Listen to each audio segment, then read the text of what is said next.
देवाधिदेव 1008 श्री वर्धमान महावीर स्वामी भगवान की।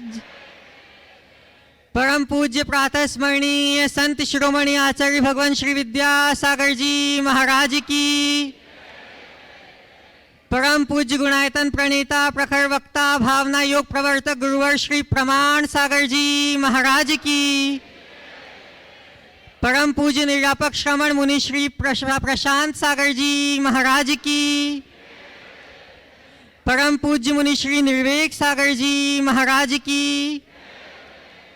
परम पूज्य मुनि श्री शीतल सागर जी महाराज की। पूज्य अलख श्री निजानंद सागर जी महाराज की। क्या मेरा है क्या पाना है, कैसे हो जीवन का उद्धार।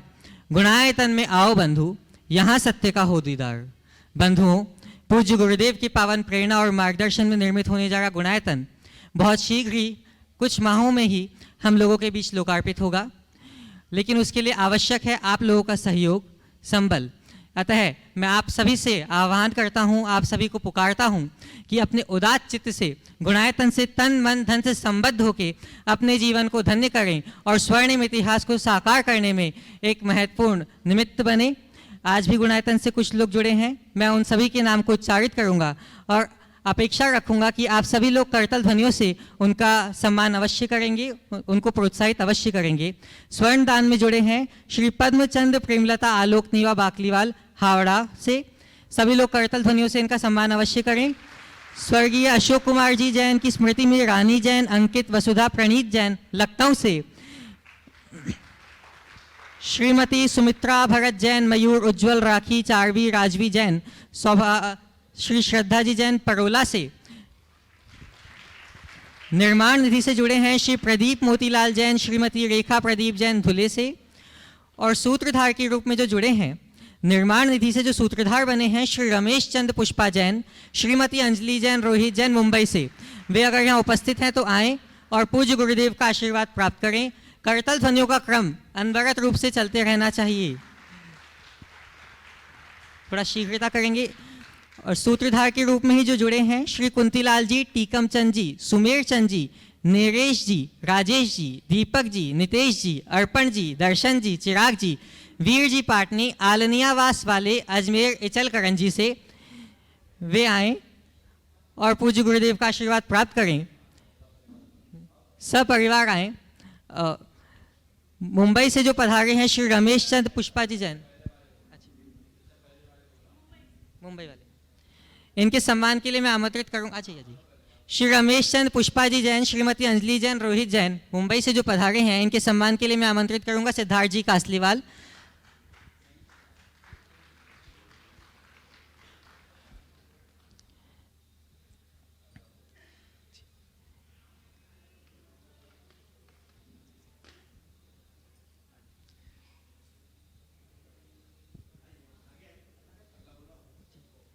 श्रीमान कुंतीलाल जी जैन इचलकरंजी से जो जुड़े हैं, उनके सम्मान के लिए मैं आमंत्रित करूंगा श्रीमान एनएल जी जैन, कोषाध्यक्ष गुणायतन के।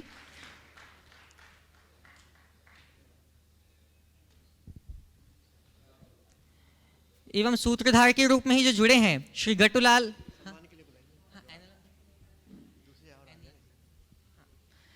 श्रीमान कुंतुलाल जी, टिकमचंद जी, सुमेर चंद जी, नरेश जी, सब परिवार आज सूत्रधार के रूप में जुड़े हैं। सभी लोग करतल ध्वनियों से इनका अभिवादन अवश्य करें।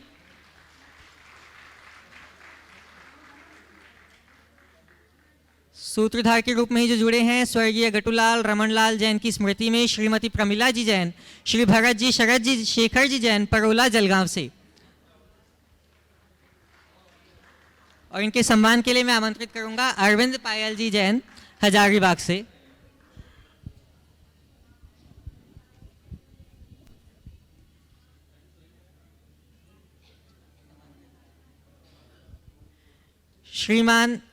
श्रीमती प्रमिला जी जैन, भरत जी, शरद जी, शेखर जी जैन परोला जलगांव से। वे आए और पूज्य गुरुदेव का आशीर्वाद प्राप्त करें। और इनके सम्मान के लिए मैं आमंत्रित करता हूं श्री अरविंद जी पायल जी जैन।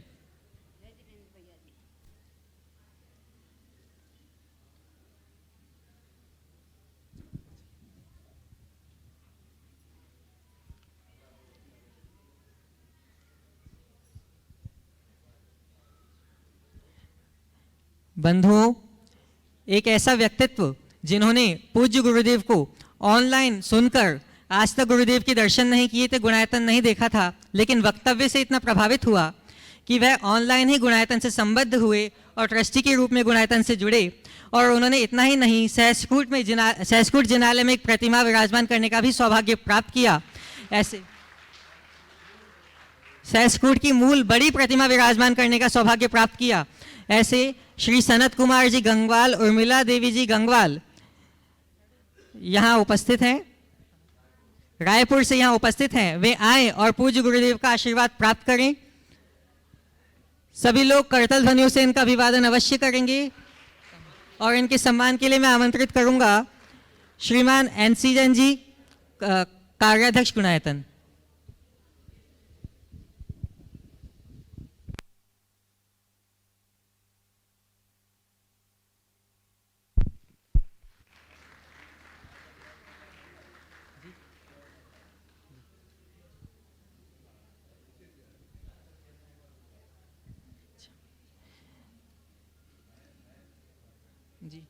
जी पर्ची नहीं मिल रही उनकी।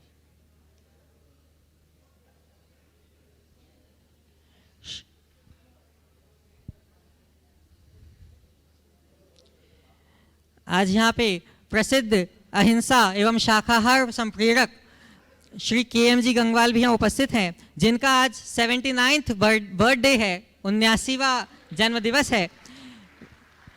इनकी तरफ से इनकी धर्मपत्नी श्रीमती चंद्रकला जी गंगवाल ने 51,000 रुपये सेवायतन के लिए औषधि दान के रूप में दिए हैं।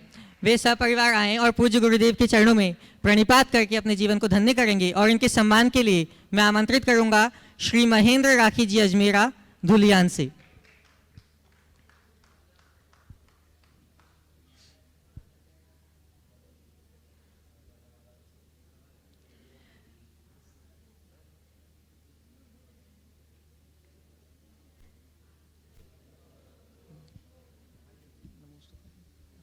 सम्मान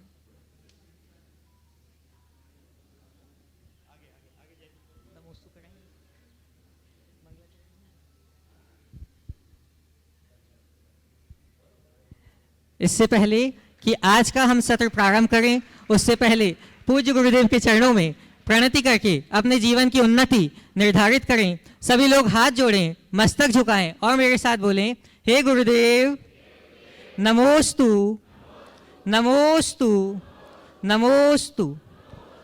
आज के प्रथम प्रश्न के लिए मैं आमंत्रित करूंगा चिरंजीव आर्यन जैन, सीटल USA से, और आपके बाद तैयार रहेंगी श्रीमती पुष्पाजी जैन, मिलौनीगंज जबलपुर से। शीघ्रता करेंगे।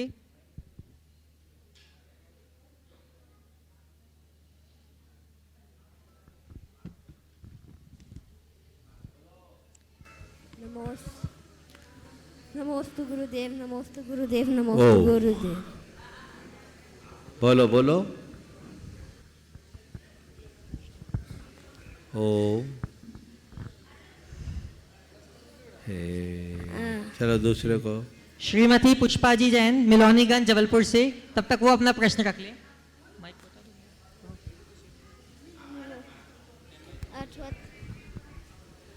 नमोस्तु गुरुदेव, नमोस्तु गुरुदेव, नमोस्तु।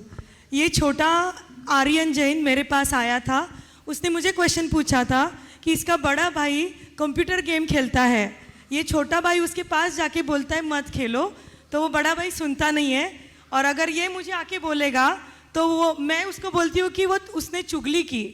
तो इस सिचुएशन में वो चाहता है कि उसका भाई, बड़ा भाई ना खेले, बट उसके पास कोई सोल्यूशन नहीं है, क्योंकि अगर माँ पिता के पास जाता है तो बोलते हैं कि यू चुगली कर रहा है तू बड़े भाई की। देखिए, तो उसके पास कुछ सोल्यूशन नहीं है। चुगली क्या है?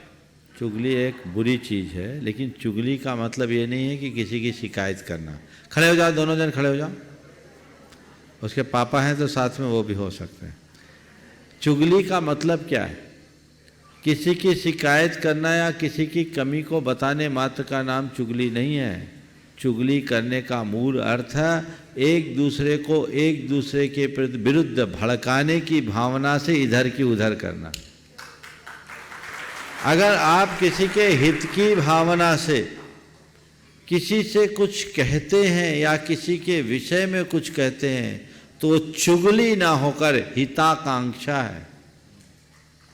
आप गुरुओं के पास आए और बोल दिए महाराज जी ये मान लीजिए कोई व्यसन करता है, जैसे किसी को एक एडिक्शन किसी बच्चे को गेम खेलने का, तो उसका उद्देश्य क्या है? उसको अच्छे रास्ते पे लगाने का कि उसको नजरों से नीचे गिराने का? तो अच्छे रास्ते पर लगाने की भावना अच्छी भावना है कि बुरी भावना? तो ऐसा करना पुण्य है कि पाप? अच्छाई है कि बुराई? तो इसको चुगली मत मानना, इसे हिताकांक्षा मानना, समझ गए? लेकिन सबके सामने मत बोलना, सामने वाले की हिफाजत रखना है। ऐसा मत करो कि उसको इंसल्ट फील हो, समझ गए ना? अकेले में बोलो। और बोलूं भैया तुमसे प्यार तो करता ही होगा, तो उससे अकेले में बोलो भैया क्या आप गेम में लगे हो, मेरे साथ खेलो ना, हम दोनों को मजा आएगा। हम फिजिकल गेम खेले। ऐसे व्यक्ति के लिए कोई चीज छुड़ाने की जगह दूसरी चीज से जोड़ने की चेष्टा कर दो। चलो भैया हम लोग खेलते हैं, ले आओ बॉल, ले आओ कुछ ले आओ, चलो हम लोग साथ साथ खेलते हैं, हम लोग खेलेंगे तो हम लोगों का अच्छा इंटरटेनमेंट होगा, ये करना। और मैं तुमसे कह रहा हूँ शायद इसी की शिकायत होगी, और आज तो इंटरनेशनल शिकायत हो गई। सब देख लिया उन दोनों का चेहरा, दिखा दो अच्छे से, हाँ दिखा दो भाई। ओ हाँ, बहुत मैं इसलिए बोल रहा हूँ कि तुम्हारे माध्यम से एक बात कहता हूँ, गेम खेलना बुरी बात नहीं, गेम खेलना चाहिए, पर ऐसा ही गेम खेलो जिससे फिजिकली और मेंटली तुम अपनी ग्रोथ कर सको, क्रिएटिविटी हो जिसमें, समझ गए? स्क्रीन पर ज़्यादा समय बिताने से हमारी क्रिएटिविटी नष्ट होती है, रिसर्च है, और बीमारियां भी ज़्यादा है। अभी तो तुम बच्चे हो, कल बड़े होगे, तुम्हारे हाथ में देश का भविष्य है, इसलिए ऐसे कार्यों से बचो, ठीक है? चलिए। श्रीमती पुष्पा जी जैन मिलौनीगंज जबलपुर से भी अपना प्रश्न रखेंगी, और आपके बाद तैयार रहेंगे श्रीमान पवन जी अग्रवाल, अध्यक्ष अग्रवाल दिगंबर जैन समाज राणापुर। नमोस्तु महाराज जी, नमोस्तु नमोस्तु। महाराज जी, तन की आंखें बंद होने के पहले मन की आंखें खुल जाएं, इसके लिए क्या करें महाराज जी? तन की आंखें बंद होने के पहले मन की आंखें खुल जाए, उसके लिए क्या करें? जीवन की सच्ची सफलता क्या है? जीवन की सच्ची सफलता क्या है? बिल्कुल, सवाल एक पूछना है, दो नहीं। आगे लोग भी ध्यान रखना। आपका पहला सवाल बड़ा अच्छा है। तन की आंखें बंद होने के पहले मन की आंखें खुल जाए, उसके लिए क्या करें? जिनकी तन की आंखें बंद हो रही है उनको देख लो। तन की आंखें जिनकी बंद हो रही है उन्हें देख लो। जिस दिन तुम देख लोगे तुम्हें समझ में आएगा कब मेरी आंखें बंद हो जाए कोई पता नहीं, इसलिए आंखें बंद होने के पहले आंखें खोल लेना सीखो, ठीक है? दूसरे सवाल का उत्तर नहीं दूंगा क्योंकि लिस्ट लंबी है। चलिए। गुरुदेव के चरणों में 3 बार नमोस्तु। सकल दिगंबर जैन समाज राणापुर की ओर से नमोस्तु। देखिए, मैं एक बार सभी लोग एक बार अच्छे से नमोस्तु कर लो तो पूरे कुनबे के साथ।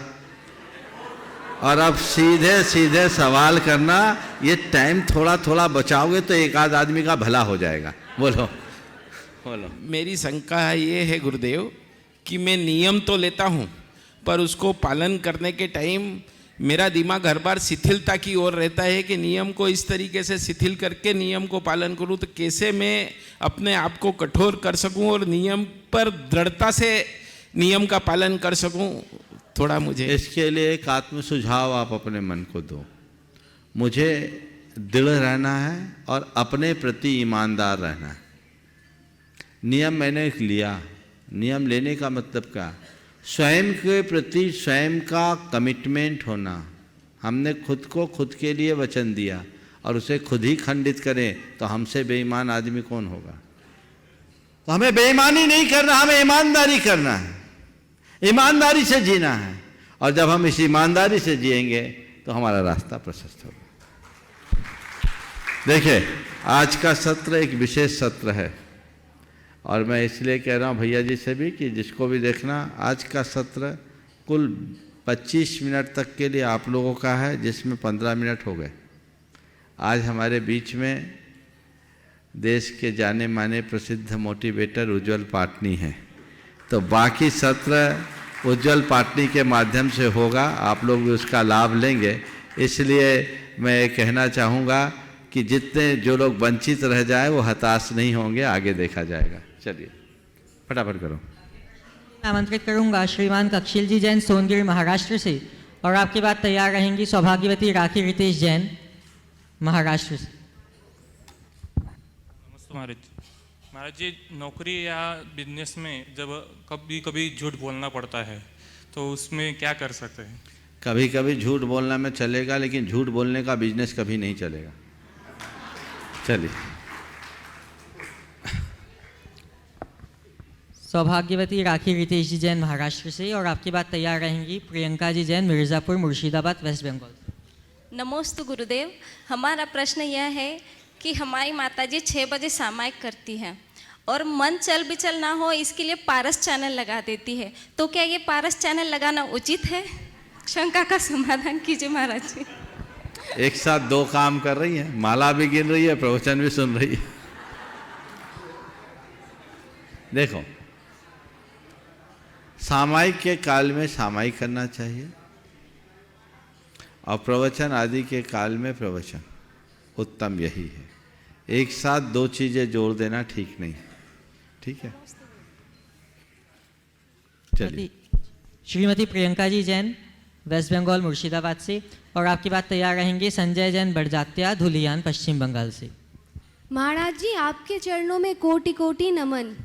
महाराज श्री, आपके अंदर ऐसा कौन सा चमत्कार या जादुई शक्ति है जो आपके पास हर सवाल का जवाब होता है, और हम जब भी आपको याद करते हैं तो हमारा हर प्रॉब्लम आसानी से सॉल्व हो जाता है महाराज श्री। तो महाराज श्री हम पर एक कृपा करें कि अपना एक मैजिकल पावर का राज हम सबके साथ शेयर करें। बहुत अच्छी बात कह रही, मैं राज खोल ही देता हूँ। हम आप सबके पास अनंत केवल ज्ञान है। क्या? हम आप सबके पास अनंत केवल ज्ञान है, और जिसका वो ज्ञान प्रकट हो जाता है सर्वज्ञ हो जाता है। समझ गए? आपने पूछा ऐसी कौन सी चमत्कारिक शक्ति है कि आपके पास सब शंकाओं का समाधान हो जाता है ना? तो मैं तो ये कहता हूँ, कुछ नहीं करो, अपने आप को जानो, अपने आप पर विश्वास करो, तुम्हें शंकाओं का समाधान क्या, केवल ज्ञान हो जाएगा। समझ गए? तो उस केवल ज्ञान के लिए हम सक्षम हैं। कुछ बातें मैं जरूर अपने अनुभव की कहूँगा उत्तर देने के संदर्भ में। सबसे पहली बात, अपने आत्मविश्वास को जगा के रखो। कोई भी प्रश्न करे तो ऊँ तो करो ही नहीं, जो मुंह से निकले बोल दो। ये मैं आप लोगों के लिए एक संकेत दे रहा हूँ, और ये मुझे आज से नहीं, जब मैं स्कूल में पढ़ता था तो मेरे एक शिक्षक कहा करते थे कि बोलने खड़े हो तो मुंह मत बनाओ, मौगा बने रहोगे। उनका डायलॉग था, बोलने खड़े हो तो जो आए बोल दो, गलत होगा सुधार लेंगे। कॉन्फिडेंस होना चाहिए। समझ गए? तो पहली बात कॉन्फिडेंस, मैं जो बोलता हूं आत्मविश्वास से बोलता हूं। दूसरी बात, मैं जो बोलता हूं केवल कर्तव्य बोध से, करना बुद्धि से बोलता हूं कि चलो मेरे बोलने से किसी का हित हो जाए। मैं आप पर अपना प्रभाव डालने की चेष्टा से नहीं, आपका कल्याण हो इस भाव से बोलता हूं। और जब मेरे अंदर ऐसा प्रशस्त भाव होता है तो मैं नहीं बोलता, आपका पुण्य मुझसे बुलवा लेता है। ये मेरा अपना अनुभव है।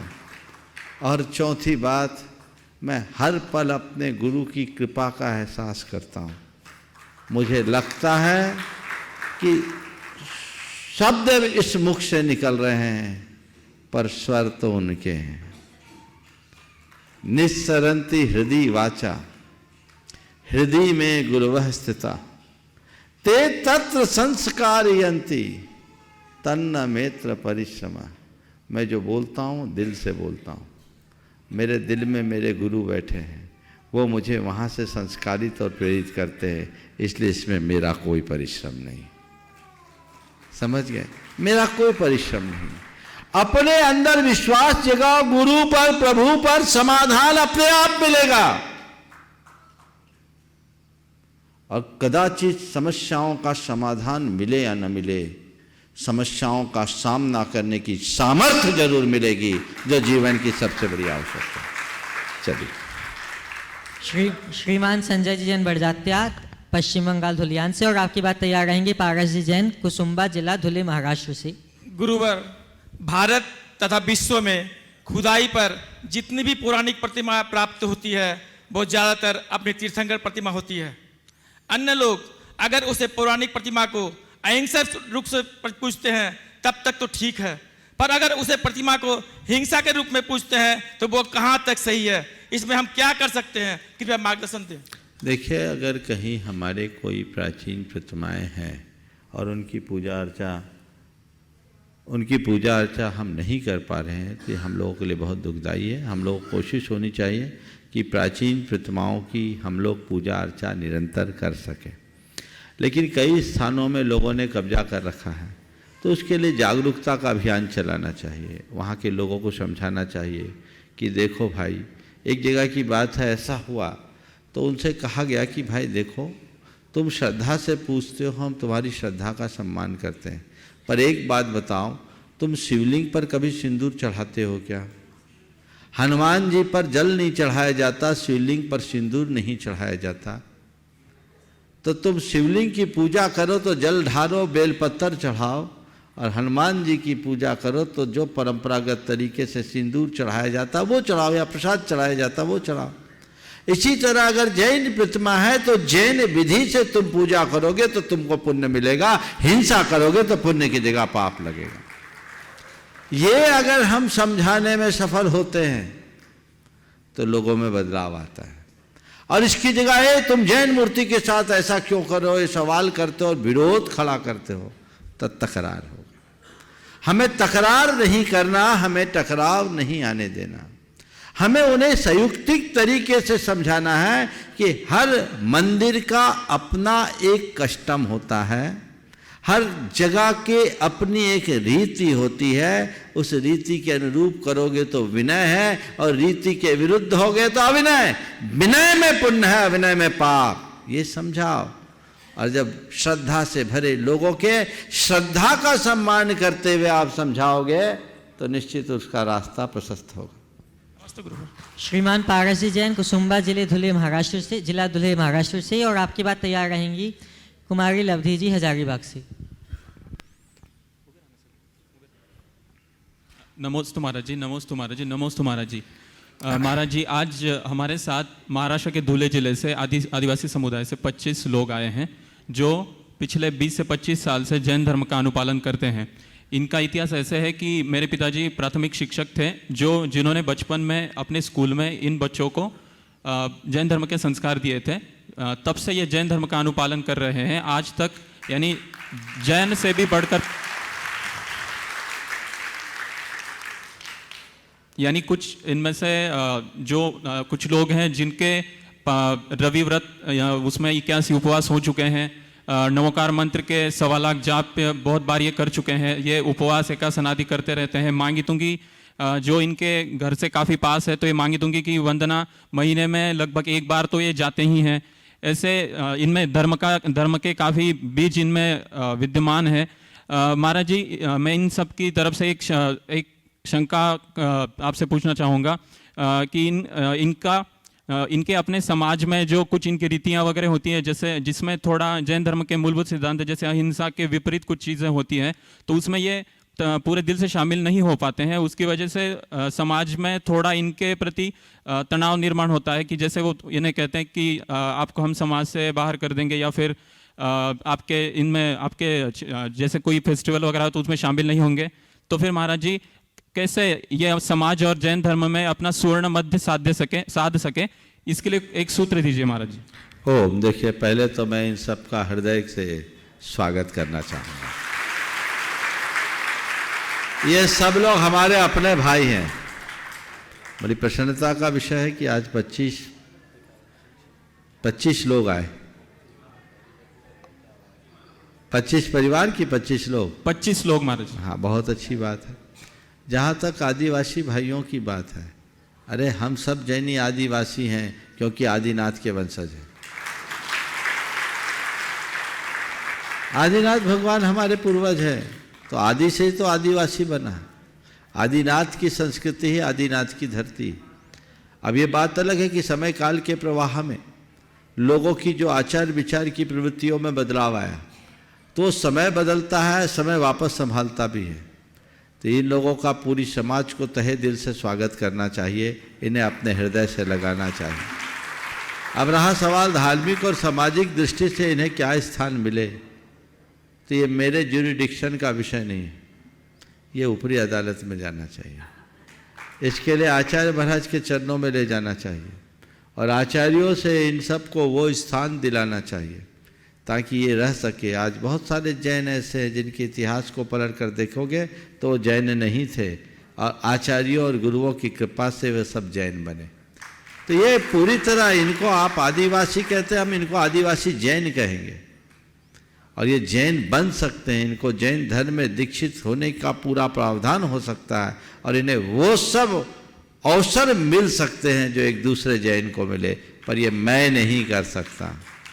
ये आचार्यों के स्तर की बात है।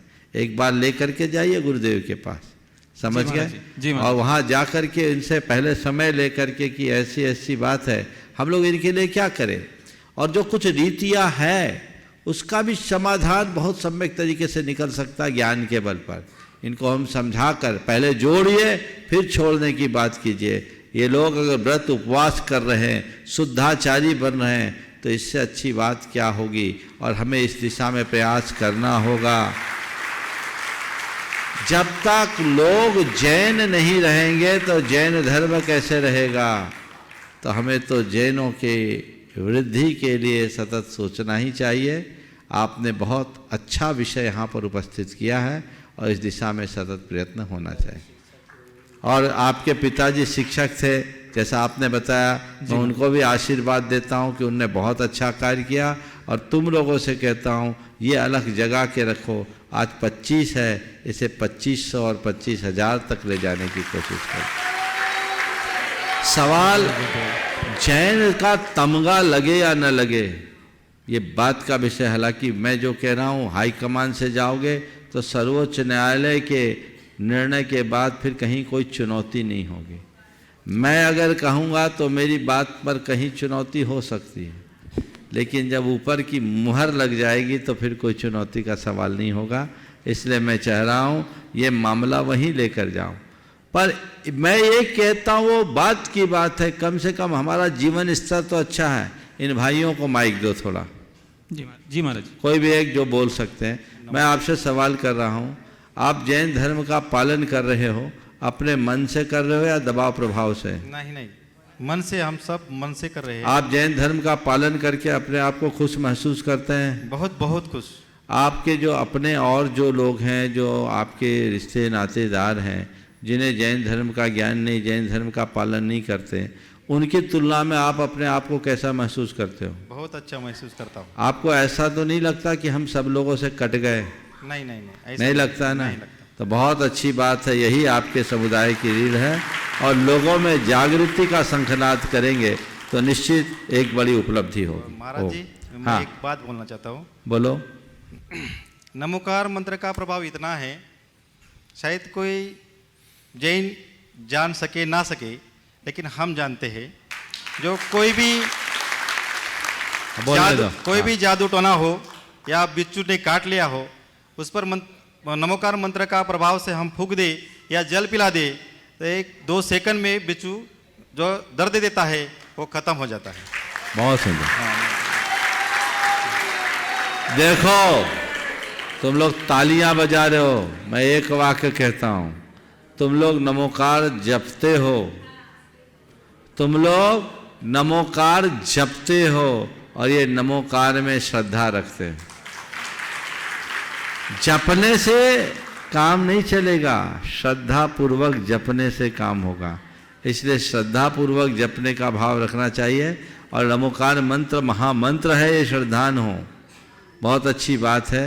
और यही बोध लोगों को हम दें तो जीवन में बहुत बड़ा परिवर्तन घटित हो सकता है। बहुत बहुत आशीर्वाद। अपना प्रश्न प्रस्तुत करेंगी कुमारी लवधी जी जैन हजारीबाग से। नमोस्तु महाराज जी, मेरा प्रश्न यह है कि एक तरफ तो हम कहते हैं कि laughter is the best medicine, laughter is the best medicine, और दूसरी तरफ जब कोई हम पर हंसता है तो हमें बुरा भी लगता है, तो महाराज जी ऐसा क्यों होता है? बहुत अच्छा। लाफ्टर इज बेस्ट मेडिसिन, और कोई हम पर हंसता है तो बुरा लगता है। सीधा सीधा कह सकता हूँ, हम किसी के साथ जी भर हंसे, हम किसी के साथ जी भर हंसे पर किसी पर कभी ना हंसे। समझ गया? किसी के साथ हंसना और किसी के ऊपर हंसना। जब तुम पर हंसता है तो बुरा लगता है, तुम्हारे साथ हंसता है तो कैसा लगता है? तो हंसो हंसाओ पर किसी को मत फंसाओ। ऐसी हंसी मत हंसो जिससे किसी को तकलीफ हो, ऐसी हंसी हंसो कि रोता भी मुस्कुरा उठे।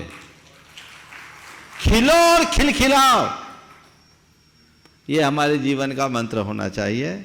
तो जो अंदर से हंसता है, खुद खुश रहता है और औरों को खुशियों का संदेश देता है, वो इंसान जिंदा दिल इंसान कहलाता है। उसे दवाइयाँ ज़्यादा खाने की ज़रूरत नहीं होती।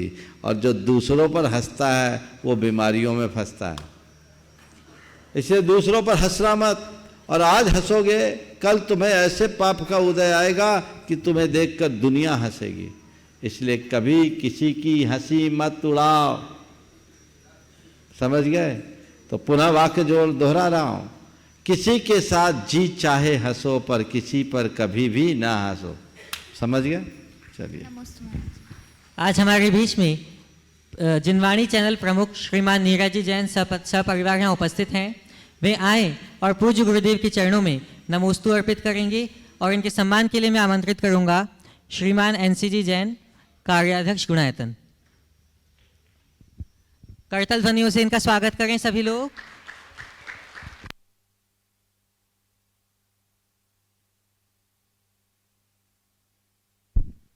और इन्हीं के सम्मान के लिए मैं आमंत्रित करूंगा श्रीमती अर्चना जी बैनाड़ा, वे भी आए।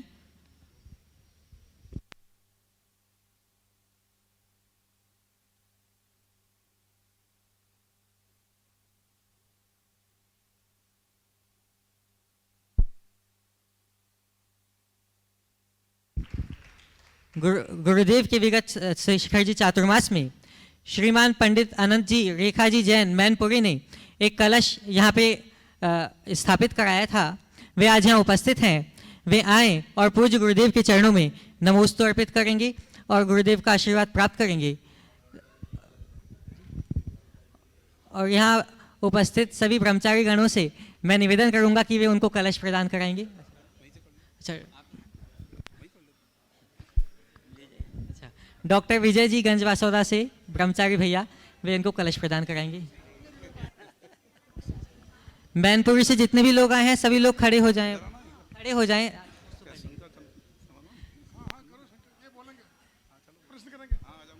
तब तक अपना प्रश्न श्रीमान नीरज जी जैन अपना प्रश्न उपस्थित कर लेंगे।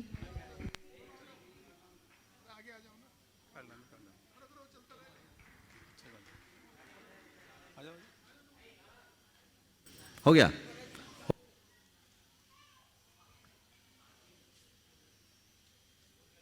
पूज्य गुरुदेव के चरणों में अनंतों बार नमोस्तु।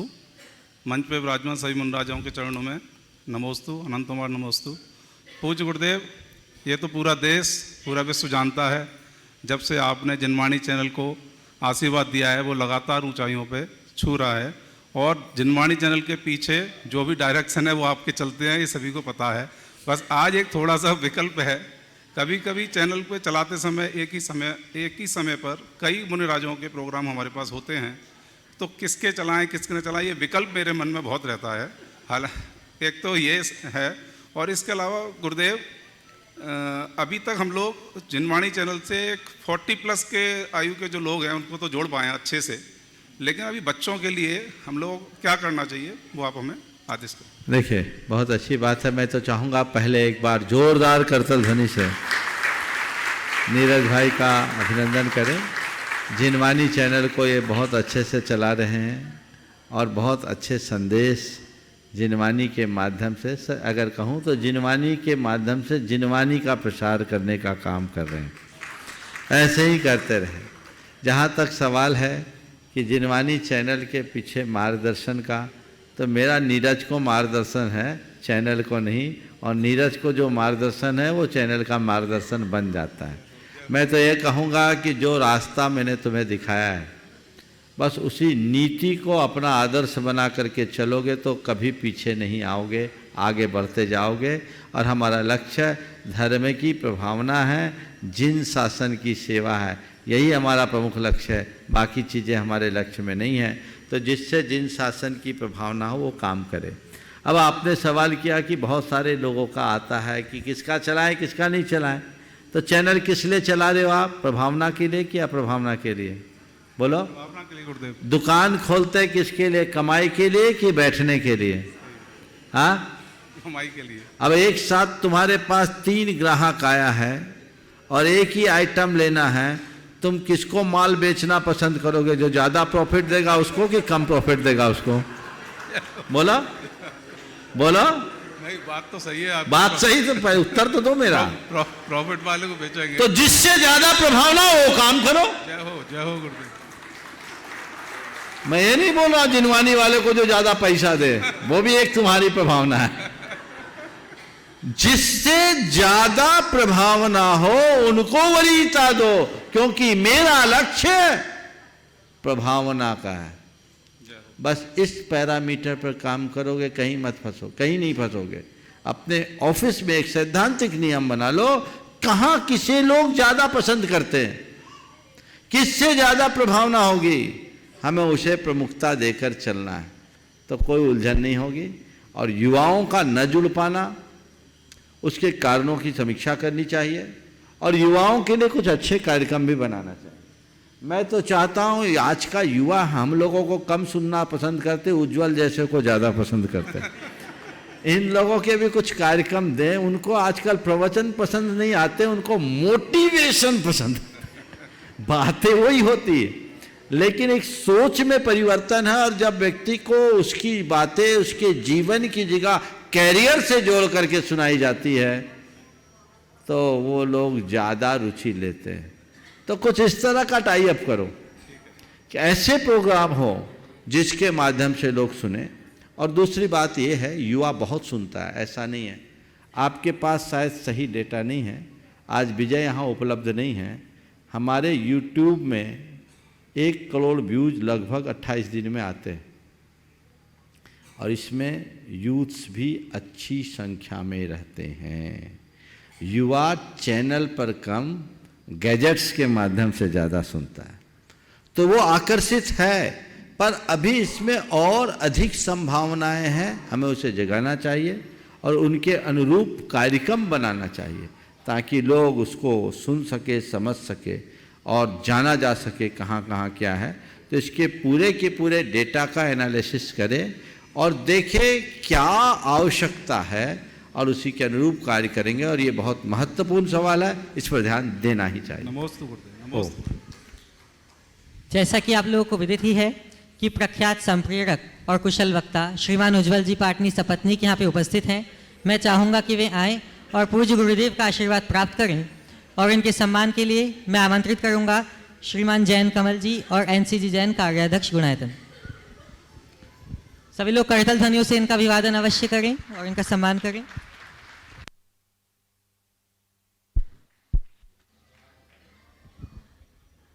मैं इन्हीं के साथ श्रीमती पायल जी जैन हजारीबाग से भी उनको भी आमंत्रित करूंगा सम्मान के लिए।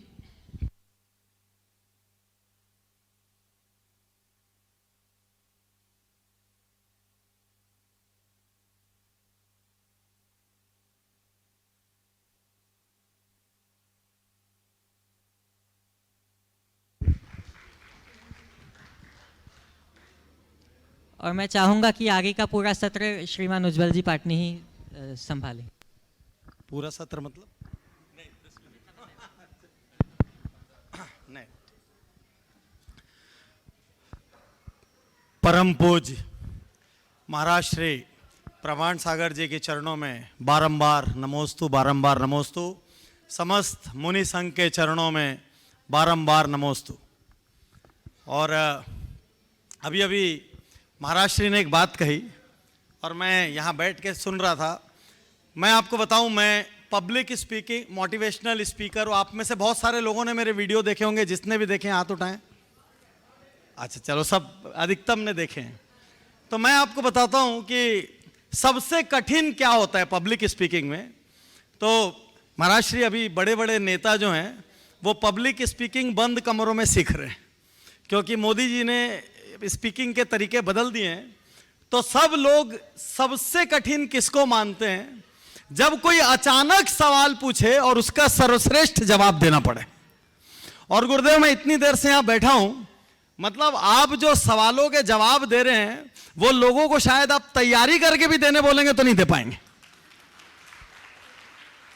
नहीं, आप यकीन कीजिए, क्योंकि हमारे मोटिवेशनल स्पीकर्स के समूह में भी जब कोई ग्रुप प्रोग्राम होता है तो हमारे बाकी मोटिवेशनल स्पीकर मुझे माइक पकड़ा देते हैं कि अचानक सवाल पूछ रहे, इनको दे दो, क्योंकि तैयारी। तो मैं अभी जिस गुणवत्ता के यहाँ पर जवाब देख रहा था, और मैंने गुरुजी अभी इनसे पूछा कि आपने किस उम्र में दीक्षा ली। अभी हम मोबाइल खोल के वही देख रहे थे। तो 21 वर्ष की उम्र में आपने दीक्षा ली। और जब मैं नीचे जवाब सुन रहा था बैठ के, तो मेरे को लगा कि कोई 2-3 MBA धारी, 2-3 किस्म का PhD, 8-10 किस्म का पोस्ट ग्रेजुएशन किया हुआ व्यक्ति जिसने सारी दुनिया का कोना कोना ढूंढा हो, वो जवाब दे रहे हैं। और मैं एकदम निष्पक्ष होकर कह रहा हूं।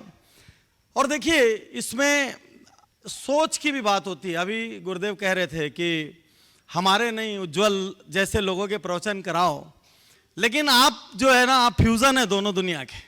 आपके अंदर एक युवा भी है और एक बालक भी है, और आपके अंदर एक वरिष्ठ व्यक्ति भी है, और आपके अंदर एक वृद्ध का विजडम भी है।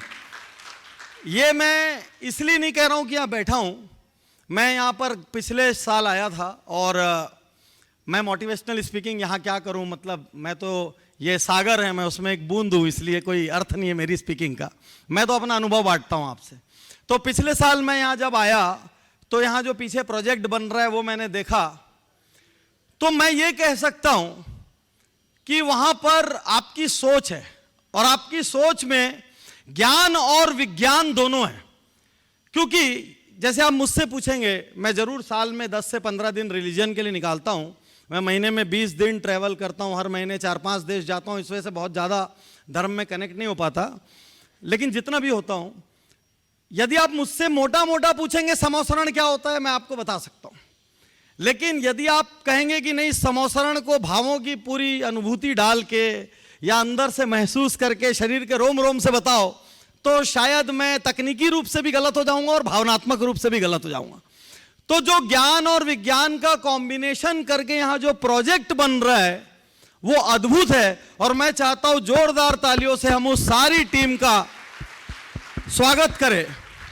कोई कम योगदान दे रहा हो या ज्यादा, एक नन्हा सा बच्चा समुद्र के किनारे किसी काम में डटा हुआ था।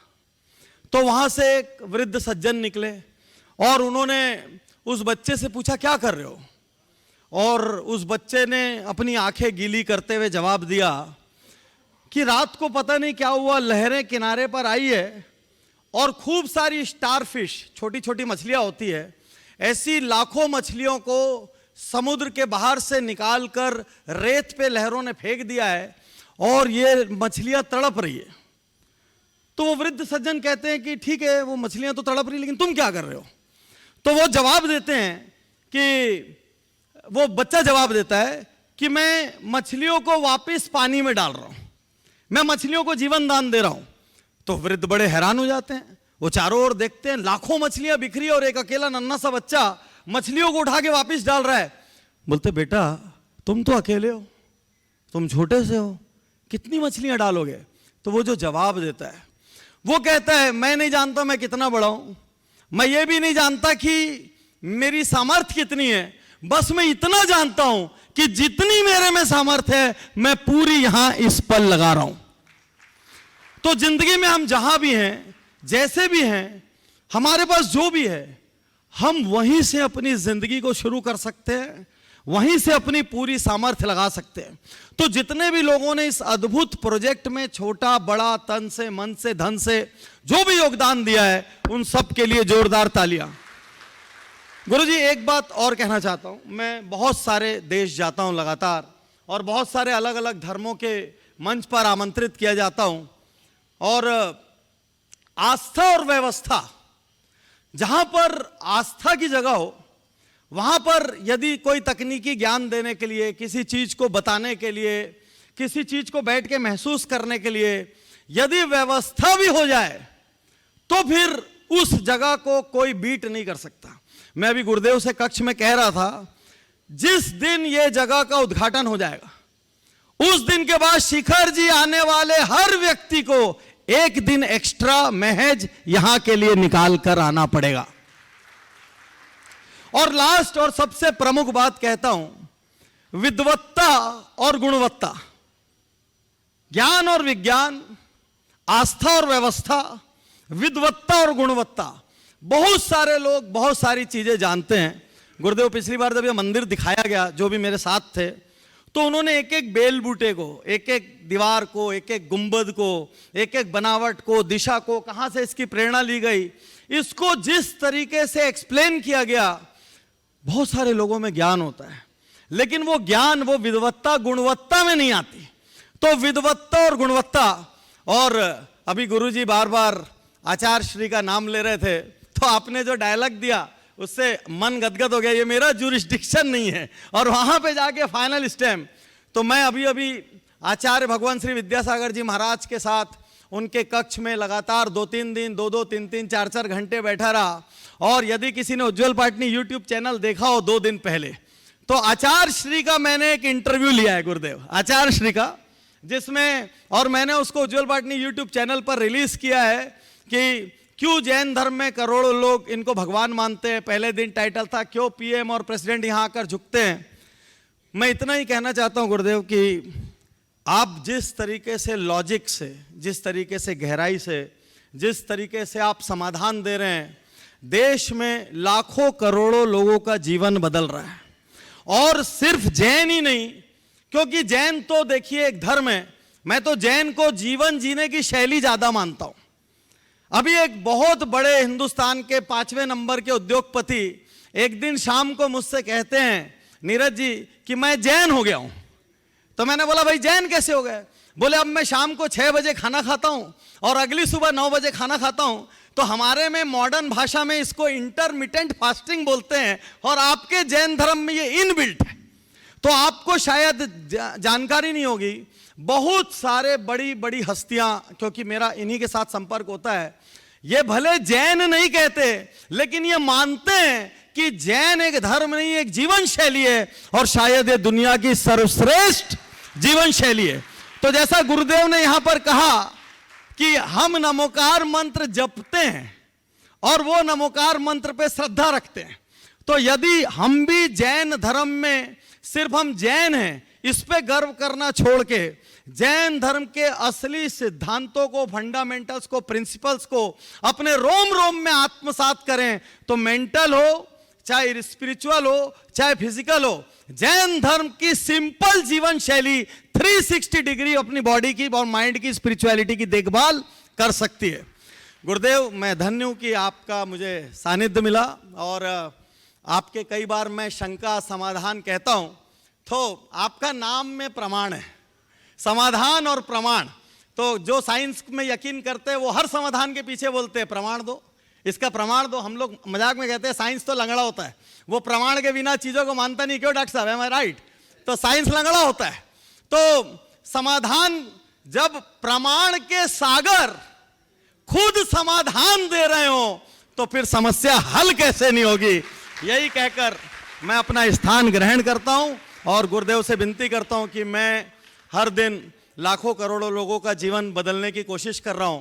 और आपको शायद ज्ञात हो नहीं हो, मैं प्रथम प्रोफेशन से सर्जन था और मैंने 12 साल सर्जरी की प्रैक्टिस की, डेंटल एंड मेरा सुपर स्पेशलिटी हॉस्पिटल था। और उसके बाद एक फाइन डे मैंने अपनी प्रैक्टिस छोड़ के लोगों के जीवन बदलने को अपना लक्ष्य बना लिया। तो आपका आशीर्वाद हो जिससे कि अपने कार्य को मैं और ज़्यादा शिद्दत से, मेहनत से और समर्पण से कर सकूं। ओ पुनः पुनः नमोस्तु, पुनः पुनः नमोस्तु। अभी आप उज्जवल भाई को सुन रहे थे और इन्होंने अपनी बात जिस तरीके से प्रस्तुत की, मैं समझता हूँ इनकी प्रस्तुति ही इनके परिचय का आधार है या प्रमाण है, अधिक से कुछ कहने की ज़रूरत नहीं। पिछले अनेक वर्षों में इन्होंने जो अपनी पहचान बनाई है वो समाज के लिए भी बहुत गौरव का विषय है। जब हमारे समाज का कोई व्यक्तित्व एक व्यक्तित्व के रूप में उभरता है तो अंततः समाज का ही मान बढ़ता है। मैं सभी को इस संदर्भ में इतना ही कहना चाहूँगा, हम लोग एक प्रण लें, प्रतिभा को पहचाने और प्रतिभा को प्रोत्साहित करें। अगर हमने प्रतिभा को पहचानते हुए प्रतिभा को प्रोत्साहित करने का व्रत ले लिया तो आज जैन संख्या में भले कम होंगे पर उनका प्रभाव पूरी दुनिया में सर्वाधिक हो सकता है। उस तरफ हम सबका ध्यान होना चाहिए। तो इन्हीं बातों पर ध्यान रख कर के काम करें और अपने जीवन को आगे बढ़ाने का प्रयत्न करें।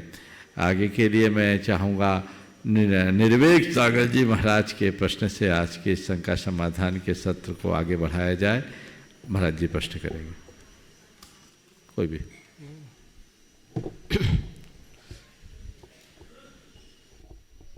परम पूज्य आचार्य गुरुवर विद्यासागर जी महाराज ने कर्नाटक की भूमि में जन्म लेकर के